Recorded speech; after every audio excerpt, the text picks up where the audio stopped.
সকলোকে নমস্কাৰ বুলি কৈ মিনি ব্লগ এটা লৈ আহিছোঁ। এইফালে আলমাৰিটোকে দেখুৱাইছোঁ, মানে আমাৰ হোটেলৰ যিটো আলমাৰি, মিঠাইবিলাক বহুতে চাওঁ চাওঁ কৰি আছে, সেয়েহে অকণমান এটা ভিডিঅ' কৰি লৈ আহিছোঁ, দেখুৱাইছোঁ। লগতে আপোনালোকে দেখিবলৈ পাব আজি যিহেতু সাপ্তাহিক বজাৰ, এয়া কচু ল'লোঁ, আদা ল'লোঁ আৰু লগতে লোকেল ডিম, আনফালে লোৱা হৈছে এয়া কল, লগতে নহৰু ল'লোঁ আধা বস্তা।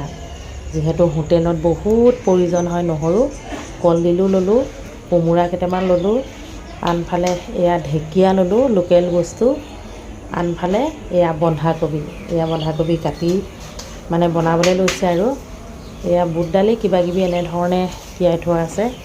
ইফালে পুৰি চব্জি বনাই থোৱা আছে। এইফালে আচলি বস্তুটো মানে গাহৰি তুলি আছে বৰাবৰ। এইফালে কণী বইল কৰি থৈছে আৰু চিঙৰা বনাই থৈছে। বাকী কাষ্টমাৰ আগফালে যথেষ্ট আছে। এইফালে পুৰি বনি আছে। যেই নহওক অকণমানি ব্লগটো এনেধৰণে দেখুৱালোঁ। ভগা পাচিটোত দেখুৱালোঁ আপোনাৰ জেলেপি, এয়া হৈছে দেখিছেনে ৰসগোল্লা, এইফালে মাংস। কেনে লাগিলে জনাব। আজিলৈ আহিছোঁ, বাই বাই।